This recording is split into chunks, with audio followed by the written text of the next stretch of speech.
Hello students, welcome to my YouTube channel. आज हम exercise 10.3 का पार्ट 2 कर रहे हैं। पार्ट 1 में हम क्वेश्चन 6 तक सॉल्व कर चुके हैं। इस पार्ट में हम आगे के क्वेश्चंस करेंगे।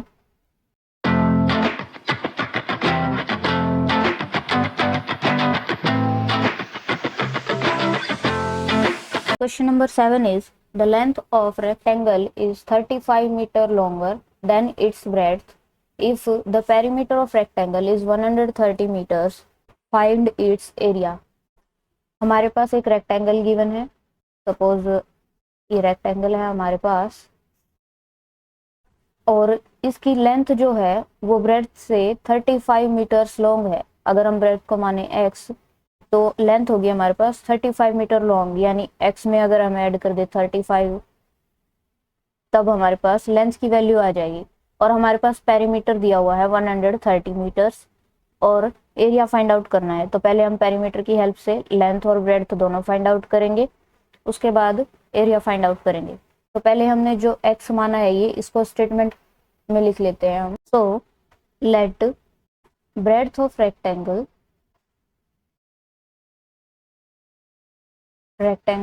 इक्वल्स टू x मीटर्स, हमने यही माना है यहाँ पर।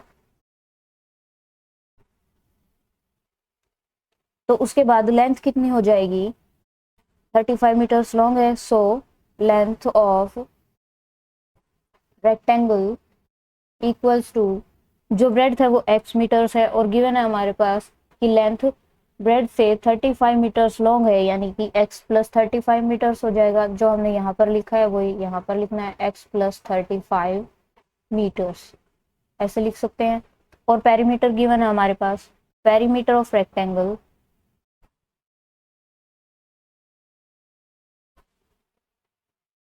इक्वल्स टू 130 मीटर्स, यही गिवन है। अब हमें फाइंड आउट करना है पहले लेंथ और ब्रेड्थ की वैल्यू, उसके बाद एरिया। सो पेरीमीटर का फॉर्मूला पुट करेंगे हम। पेरीमीटर ऑफ रेक्टेंगल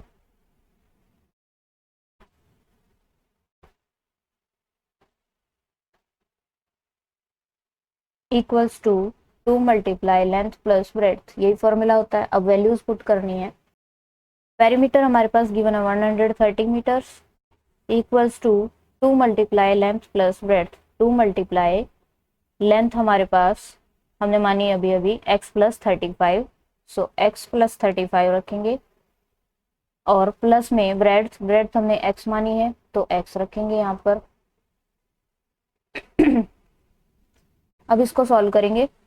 तो 130 metres equals to 2 multiply x plus x, 2x हो गया, प्लस 35, और यहाँ पर है 130 मीटर्स, और 2 डिवाइड हो जाएगा 130 मीटर्स की तरफ जाएगा तो, क्योंकि 2 मल्टीप्लाई लेंथ प्लस ब्रेड्थ है, दूसरी तरफ जाएगा तो डिवाइड होगा। So 130 metre divide by 2 equals to, यहाँ बचा हमारे पास 2x प्लस 35। अब यहाँ पर 2 से डिवाइड कर लेंगे 130 को, तो 2 1 जार 2, 2 6 जार 12, 1 बचेगा यहाँ, 2 5 जार 10, 65 आ गया। So 65 metre equals to 2x plus 35। अब x की वैल्यू फाइंड आउट करनी है। तो 35 को 65 की तरफ भेजेंगे, 65 माइनस 35 इक्वल्स टू 2x। अब 65 में से सब्ट्रैक्ट करेंगे 35 को, सो 5 माइनस 5 इज 0, 6 माइनस 3 इज 3। तो 30 मीटर इक्वल टू आ गया यहाँ पर 2x। अब x की वैल्यू चाहिए, तो 2 को दूसरी तरफ भेजेंगे, सो 2 डिवाइड हो जाएगा उधर जाके, क्योंकि x के साथ मल्टीप्लाई है। तो यहाँ बचा x, और 2 को भेजेंगे दूसरी तरफ, 30 बाई 2 मीटर्स। अब कैंसिल हो जाएगा 2 से 30, 2 1 जार 2, 2 5 जार 10, तो 15 मीटर आ गई हमारे पास वैल्यू x की। लेकिन x तो हमने ब्रेड्थ को माना था, यहाँ पर हमने माना था शुरू में let breadth of rectangle is x metre. Breadth की वैल्यू आ गई हमारे पास, breadth of rectangle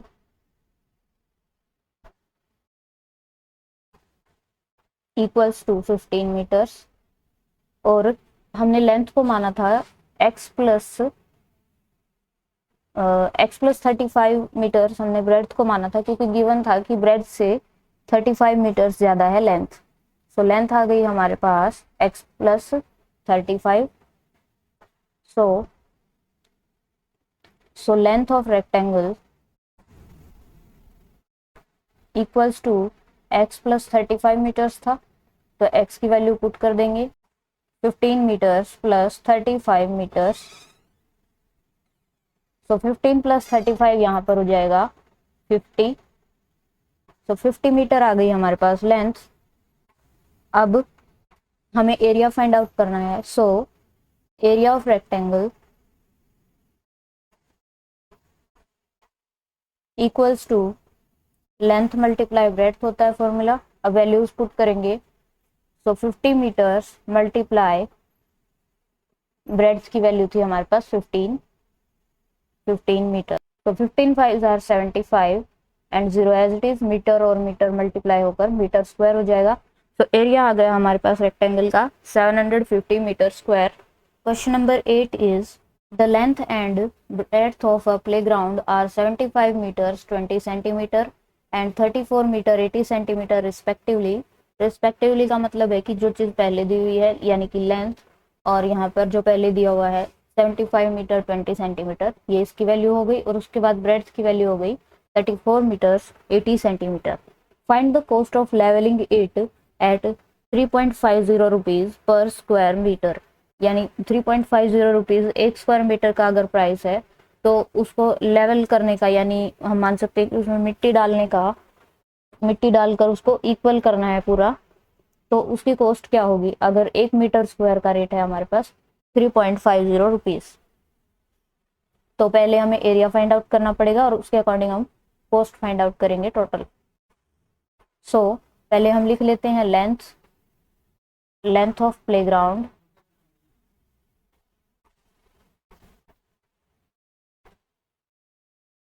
equals to 75 metre 20 centimetre को हम लिख सकते हैं 75.20 मीटर्स। उसके बाद breadth breadth of playground equals to, यहाँ पर है 34 मीटर्स 80 सेंटीमीटर, तो इसको हम लिख सकते हैं 34.80 मीटर्स। अब एरिया फाइंड आउट करेंगे। So area of playground equals to length multiply breadth, values put करेंगे 75.20 मल्टीप्लाई 34.80 मीटर्स। तो 75.20 को मल्टीप्लाई करना है 34.80 से 75.20। अब लास्ट में जीरो लगाएं या नहीं लगाएं कोई फर्क नहीं पड़ता, हम डेसिमल वाले चैप्टर में पढ़ चुके हैं, तो हम यहाँ से जीरो हटा देते हैं 75.2। और उसी तरीके से 34.80 है यहाँ पर, तो 34.8 लिख सकते हैं इसको, जीरो लगाएं या नहीं लगाएं लास्ट में कोई चेंज नहीं होगा वैल्यू में। अब मल्टीप्लाई कर लेंगे। सो 8 2 are 16, 8 5 are 40, 40 plus 1 is 41, 8 7 are 56, 56 plus 4 is 60। अब 4 से करेंगे, 4 2 are 8, 4 5 are 20, 4 7 are 28, 28 plus 2 is 30। अब 3 से करेंगे, 3 2 are 6, 3 5 are 15, 3 7 are 21, 21 plus 1 is 22। अब ऐड कर लेंगे 6, 8 plus 1 is 9, 6 plus 0 6, 6 plus 5 is 11, 3 plus 2 is 5, 5 plus 1 is 6 and 2। तो आंसर यहाँ से आया हमारा 26।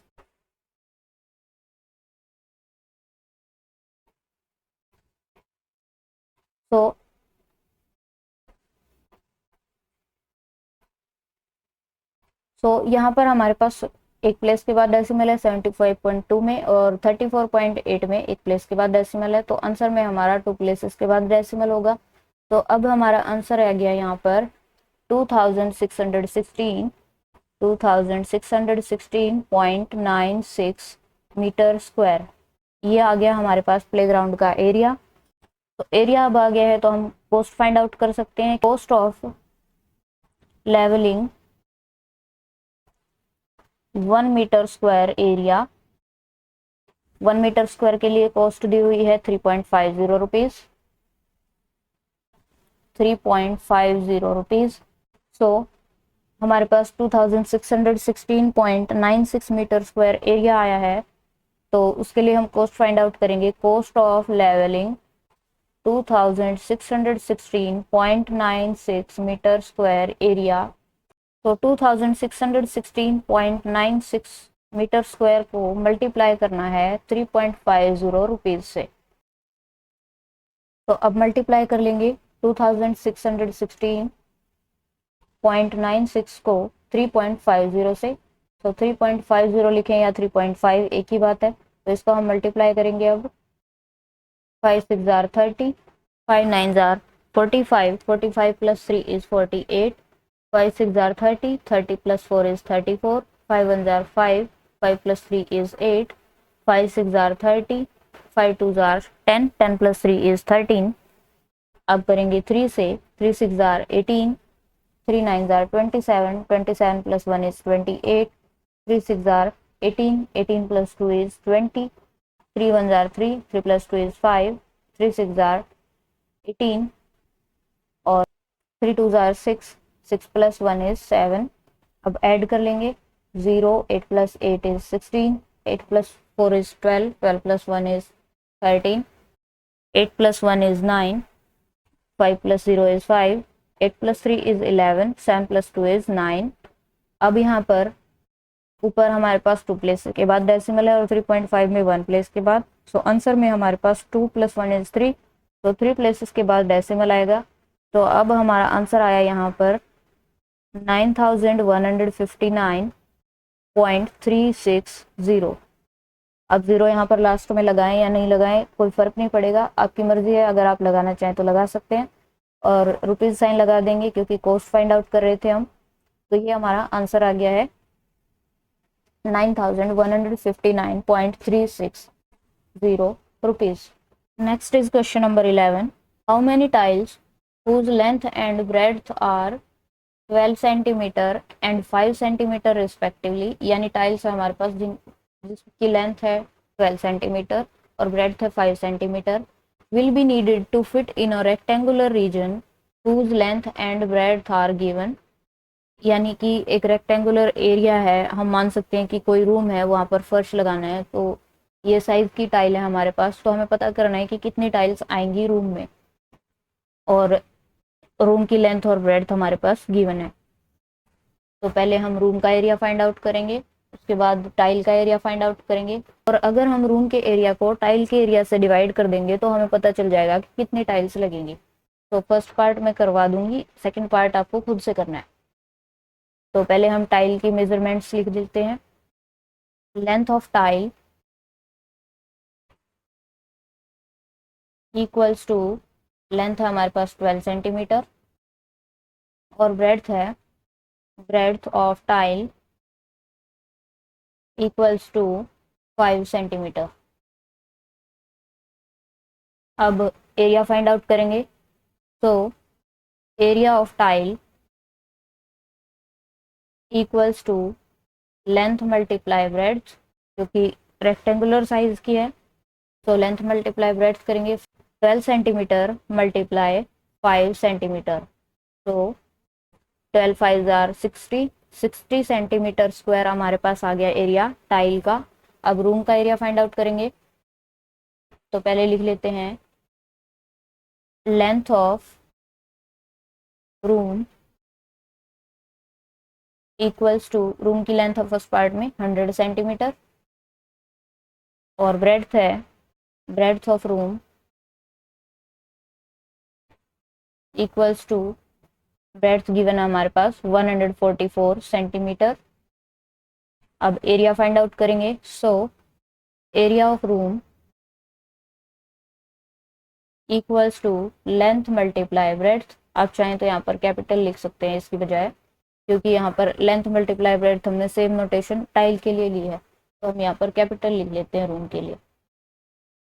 तो लेंथ मल्टीप्लाई ब्रेड्थ, अब वैल्यूज रख देंगे 100 सेंटीमीटर मल्टीप्लाई 144 सेंटीमीटर। अब मल्टीप्लाई कर लेंगे, तो 100 को ही मल्टीप्लाई करना है तो हम इजीली लिख सकते हैं 144 लिखेंगे और डबल जीरो लगाएंगे सेंटीमीटर स्क्वायर। तो ये एरिया आ गया हमारे पास रूम का 14,400 सेंटीमीटर स्क्वायर। अब हमें टाइल्स फाइंड आउट करनी है कि कितनी लगेंगी। So number of tiles needed equals to, हम यहाँ पर लिखेंगे रूम का area, so area of room divide by area of tile, area of tile. तो अब डिवाइड कर लेंगे क्योंकि एरिया हम फाइंड आउट कर चुके हैं दोनों का। एरिया ऑफ रूम है हमारे पास 14,400 सेंटीमीटर स्क्वायर और टाइल का एरिया अभी हमने फाइंड आउट किया था 60 सेंटीमीटर स्क्वायर, 60 सेंटीमीटर स्क्वायर। अब सॉल्व करना है। सो सेंटीमीटर स्क्वायर से सेंटीमीटर स्क्वायर कैंसिल हो गया, जीरो से जीरो कैंसिल हो गई। अब 6 से डिवाइड कर सकते हैं, 6 1 जार 6, 6 2 जार 12, 2 बचेंगे यहाँ पर, 6 4 जार 24 और फिर सिर्फ जीरो बचेगी। तो हमारे पास आंसर आ गया यहाँ से 240। तो यहाँ हम लिखेंगे 240 टाइल्स। तो 240 टाइल्स लगेंगी पूरे रूम में। इसी तरीके से पार्ट 2 के लिए आप कर सकते हैं 70 सेंटीमीटर और 30 सेंटीमीटर लेंथ और ब्रेड्थ दी हुई है रूम की।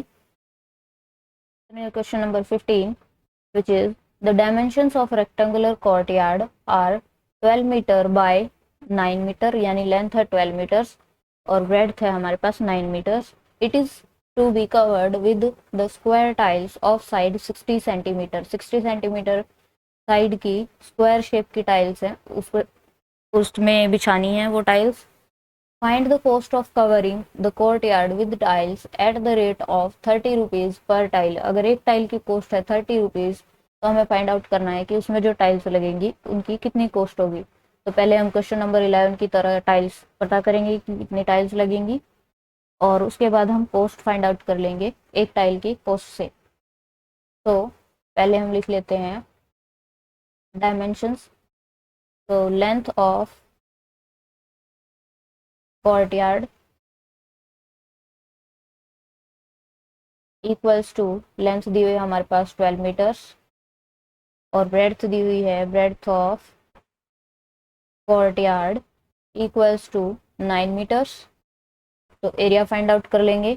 तो area of courtyard equals to length multiply breadth, values put कर देंगे 12 मीटर मल्टीप्लाई 9 मीटर्स। तो 12 मल्टीप्लाई 9 इज 108 मीटर स्क्वायर। ये एरिया आ गया हमारे पास कोर्टयार्ड का। अब एरिया फाइंड आउट करेंगे टाइल का। टाइल हमारे पास स्क्वायर शेप में है तो हम लिखेंगे साइड ऑफ टाइल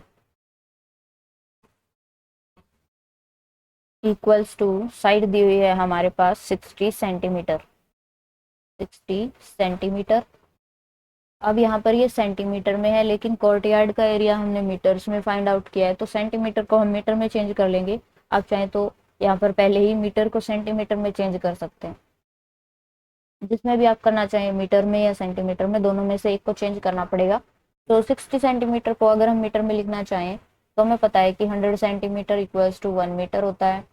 तो 1 सेंटीमीटर इक्वल टू 1/100 होगा, 1/100 मीटर्स। तो 60 को चेंज करेंगे, 60 सेंटीमीटर इक्वल टू 1/100 मल्टीप्लाई 60 करेंगे। तो 0 से 0 कैंसिल हो गई, यहाँ पर आया 6/10 जिसको कि हम लिख सकते हैं 0.6 मीटर्स। तो यहाँ पर ये आ गया हमारा 0.6 मीटर, साइड आ गई टाइल की। अब एरिया फाइंड आउट करेंगे। तो area of tile equals to, square shape में है तो साइड मल्टीप्लाई साइड होगा, वैल्यू पुट कर देंगे। तो 0.6 मीटर मल्टीप्लाई 0.6 मीटर। अब मल्टीप्लाई करेंगे तो 6 6 जार 36 और 1 प्लेस के बाद डेसिमल यहाँ पर है और 1 प्लेस के बाद यहाँ पर है तो आंसर में 2 प्लेसेस के बाद आएगा। तो यहाँ पर 2 प्लेसेस ही हैं तो पहले हम डेसिमल लगा देंगे और 0 लगा देंगे, मीटर स्क्वायर। ये एरिया आ गया हमारे पास एक टाइल का। तो नंबर ऑफ टाइल्स हम जैसे 11th क्वेश्चन में हमने किया number of tile find out करने के लिए टोटल एरिया को हम टाइल के एरिया से डिवाइड करेंगे। So number of tiles equal to area of courtyard divide by area of tile. अब वैल्यूज रख देंगे। कोर्टयार्ड का एरिया हमारे पास आया था 108 metre square divide by tile का एरिया आया है हमारे पास 0.36 मीटर स्क्वायर। अब डेसिमल हटाएंगे 0.36 का तो ऊपर चला जाएगा 100 क्योंकि 2 प्लेसेस के बाद डेसिमल है, और 0.36 डिवाइड में है तो 108 metre square multiply 100 divide by 36 हो जाएगा अभी, क्योंकि डेसिमल तो हटा दिया हमने। 36 मीटर स्क्वायर। अब इसको सॉल्व करेंगे तो हम 6 से डिवाइड कर सकते हैं। 6 6 जार 36, 6 1 जार 6, 4 बचेंगे यहाँ, 6 8 जार 48। अब फिर से 6 कर सकते हैं, 6 1 जार 6, 6 3 जार 18। मीटर स्क्वायर से मीटर स्क्वायर कैंसिल हो गया। सो यहाँ पर आ गया 3 मल्टीप्लाई 100, तो 3 मल्टीप्लाई 100 मतलब 300 आ गया। तो नंबर ऑफ टाइल्स आ गई हमारे पास 300 टाइल्स। अब 300 टाइल्स आ गई हमारे पास, लेकिन हमें फाइंड आउट करनी है टोटल कॉस्ट, यानी जितनी टाइल्स लगेंगी उसकी कॉस्ट। और एक टाइल की कॉस्ट हमारे पास गिवन है क्वेश्चन में 30 रुपीज़। तो हम 300 टाइल्स की कॉस्ट फाइंड आउट कर देंगे। तो cost of one tile equal to 30 rupees है। तो 300 टाइल्स की कॉस्ट फाइंड आउट करेंगे। Cost of 300 tiles equal to 30 multiply 300। So 3 3 जार 9 और 000 यानी 9000 रुपीज़ आ गई कॉस्ट हमारे पास कोर्ट यार्ड में टाइल्स लगाने की। Next is a floor is 25 metre long and 20 metre wide. A square carpet of sides 18 meter is laid on floor. Find the area of floor that is not carpeted. यानी एक floor है 25 metre long है और 20 metre wide है। Square shape का carpet बिछाया है उस पर, जिसकी साइड है 18 मीटर्स। तो हमें फाइंड आउट करना है कि कितना एरिया कारपेट ने कवर नहीं किया। तो उसके लिए हम क्या करेंगे, फ्लोर का एरिया फाइंड आउट करेंगे और कारपेट का एरिया फाइंड आउट करेंगे, और फिर कारपेट के एरिया को सब्ट्रैक्ट कर देंगे। तो हमें पता चल जाएगा कि कितना एरिया ऐसा है जो कि कारपेट ने कवर नहीं किया, यानी कि जहां पर कारपेट नहीं बिछा हुआ। तो length of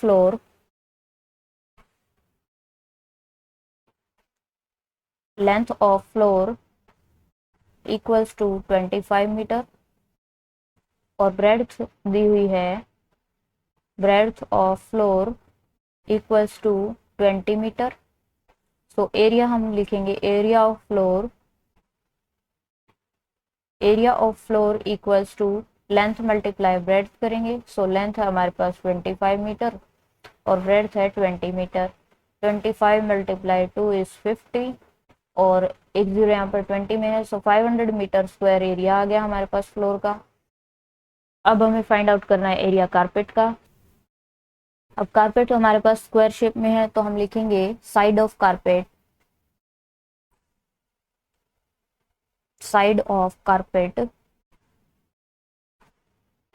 equals to 18 metres है, तो 18 मीटर लिखेंगे और एरिया फाइंड आउट करेंगे। So area of carpet equals to, अब स्क्वायर शेप में है तो साइड मल्टीप्लाई साइड लिखेंगे। अब वैल्यू पुट कर देंगे 18 मीटर मल्टीप्लाई 18 मीटर। अब मल्टीप्लाई कर लेंगे 18 को 18 से। सो 18 multiply 18, 8 8 jar 64, 8 8 jar 64, 8 1 jar 8, 8 plus 6 is 14 और 18 को 1 से करेंगे तो 18 ही आएगा। 4, 8 प्लस 4 इज 12 और 1 प्लस 1 इज 2 प्लस 1 इज 3। तो 324 मीटर स्क्वायर आ गया एरिया हमारे पास कारपेट का। तो अब हम लिखेंगे area of floor which is not carpeted, यानी कि जहां पर कारपेट नहीं बिछा हुआ। तो वो हमें कैसे पता चलेगा? हम फ्लोर के एरिया में से सब्ट्रैक्ट कर देंगे area of floor minus area of carpet. तो फ्लोर का एरिया हमारे पास आया है 500 मीटर स्क्वायर और सब्ट्रैक्ट करेंगे कारपेट का एरिया जो कि आया है 324 मीटर स्क्वायर। अब 500 में से सब्ट्रैक्ट करना है 324 को, so 10 minus 4 is 6, 9 minus 2 is 7, यहाँ बचेंगे 4, 4 minus 3 is 1, so 176 metre square area है जो कि कारपेटेड नहीं है। तो यही हमारा आंसर हो गया। तो यहाँ तक हमारे कुछ इंपॉर्टेंट क्वेश्चंस हो गए हैं 10.3 के। कुछ क्वेश्चंस ऐसे बचे हैं जो कि सिमिलर हैं, वो आप खुद से कर सकते हैं। डाउट्स अगर आपको आए तो आप कमेंट्स में पूछ सकते हैं। मिलते हैं नेक्स्ट वीडियो में।